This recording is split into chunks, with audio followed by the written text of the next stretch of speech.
தமிழக அரசியல் ஆடுகளத்துல நாம் தமிழர் கட்சி சார்புல மிகப்பெரிய பெண் புலியாக வலம் வந்தவங்க தான் நாகப்பட்டினம் மாவட்டத்தை சேர்ந்த காளியம்மாள். சமூக ஆர்வலரான இவங்க தன்னுடைய பேச்சாற்றல் மூலமும் துணிச்சல் மிக்க செயல்பாடுகளாலும் சமூக வலைதளங்கள்ல மிகப்பெரிய அளவுல பேசப்பட்டாங்க. நாம் தமிழர் கட்சியில சீமானுக்கு அடுத்தபடியாக இரண்டாம் கட்ட தலைவராக பவனி வந்தவங்க. மாற்று கட்சியினரும் கூட காளியம்மாளின் ஆற்றல் மிகு பேச்சை உன்னிப்பாக கவனித்து விமர்சனமும் செய்யப்பட்டவங்க. இந்த நிலையில நாம் தமிழர் கட்சியிலிருந்து விலகிய காளியம்மாள் அடுத்த கட்டமாக என்ன செய்ய போகிறார் என்ற பரபரப்பு கேள்வி கடந்த ஒரு வருடமாக ஓடி முடிவடைந்த நிலையில தற்பொழுது அவங்க ஓசை இல்லாமல் ஒதுங்கி இருக்காங்க. இதன் பின்னணி என்ன? காளியம்மாளின் எதிர்காலம் என்ன? வரக்கூடிய சட்டமன்ற தேர்தல்ல அவங்க என்ன செய்ய போகிறார் என்பது குறித்து வெளியே தெரியாத ஏராளமான விடைகளுக்கு பதில் சொல்கிறது ஜெம் தொலைக்காட்சியின் இந்த அரிய செய்தி தொகுப்பு.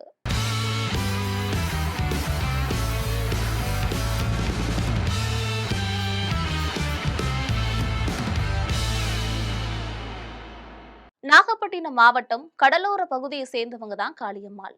சமூக ஆர்வலராக பணியாற்றி வந்த நிலையில அவரை தேடி கண்டுபிடித்து நாம் தமிழர் கட்சியில் இணைத்தவர் தான் நாம் தமிழர் கட்சி சீமான்.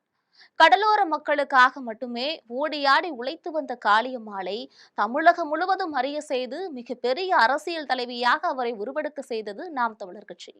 சீமானின் நாம் தமிழர் கட்சியில் அவர் மகளிர் பாசறை தலைவியாக பவனி வந்ததோடு ஒவ்வொரு தேர்தல் களத்திலும் அவருக்கு வாய்ப்புகள் தரப்பட்டது.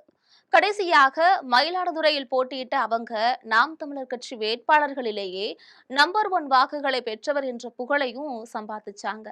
இந்த நிலையில நாகப்பட்டினம் பகுதியில் இருக்கக்கூடிய மீனவ குடும்பத்து பெண்களை ஒருங்கிணைத்து காளியம்மாள் தனிப்பட்ட முறையில செயல்பட்டு வந்ததாக தகவல்கள் வெளியே வந்தது. அதனை அறிந்த சீமான் கடும் கோபத்தில் காளியம்மாளை கட்சியை விட்டு நீக்கினார் என்பதும் பழைய வரலாறு. இதனையடுத்து மக்கள் மத்தியில் நல்ல செல்வாக்கு பெற்றிருந்த காளியம்மாளை மீடியாக்கள் தொடர்ந்து கண்காணித்து வந்துச்சு.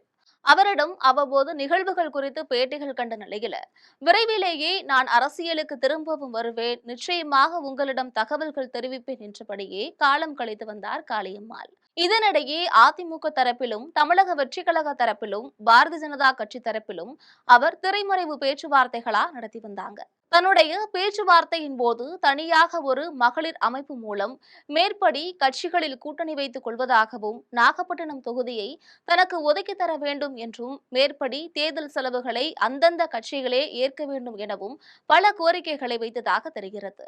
தேமுதிக பொதுச் செயலாளரான பிரேமலதா விஜயகாந்த் இது போன்ற கோரிக்கைகளை வைத்துதான் கூட்டணி தொடர்பான முடிவுகளை எடுக்க முடியாமல் திண்டாடி வந்தார் என்பது அனைவருக்கும் தெரிந்த ரகசியம்.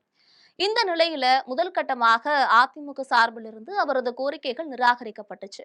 இதற்கு அடுத்த கட்டமாக தமிழக வெற்றி கழகத்துல அவங்க இணைவதற்கு எடுத்த முயற்சிகளை அந்த கட்சியின் பொதுச் செயலாளரான புஷி ஆனந்தே தடுத்து நிறுத்திவிட்டதாக சொல்லப்படுகிறது.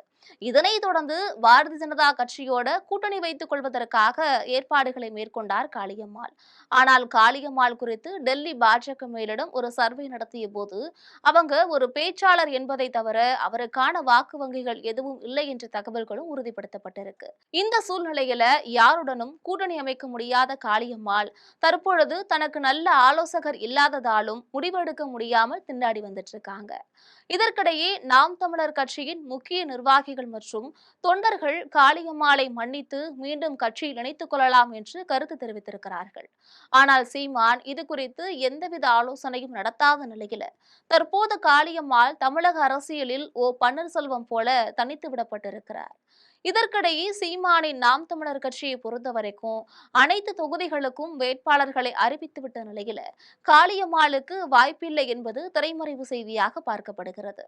அதே வேளையில நாம் தமிழர் கட்சியில் பணியாற்றி வந்த காளியம்மாள் முழுக்க முழுக்க திமுகவை எதிர்த்து பேசி வந்திருக்கிறார். குறிப்பாக மு.க.ஸ்டாலினுக்கு எதிராக அவங்க ஏராளமான கண்டன குரல்களை எழுப்பியிருக்கிறார். எனவே திமுக தரப்புல அவருக்கு வாய்ப்புகள் தருவதற்கு சூழ்நிலைகள் எதுவும் இல்லை. தற்பொழுது இறுதிக்கட்டமாக பாஜக தரப்பிலிருந்து அவருக்கு வாய்ப்பு தரலாம் என்று சொல்லப்படுகிறது. எனவே பிரேமலதா விஜயகாந்த் போல அடம்பிடிக்காமல் தன்னுடைய கோரிக்கைகளிலிருந்து பின்வாங்குவார் என்றும் பாரதிய ஜனதா கட்சியோடு இணைந்து அதிமுக கூட்டணிக்கு பிரச்சார பீரபங்கியாக செயல்படுவார் என்பதும் இறுதிக்கட்ட செய்தியாக பார்க்கப்படுகிறது. இதுபோன்ற அரசியல் பின்னணி செய்திகளை தெரிந்து கொள்ள ஜெம் தொலைக்காட்சியுடன் எப்பொழுதும் இணைப்பில் இருங்கள். நன்றி.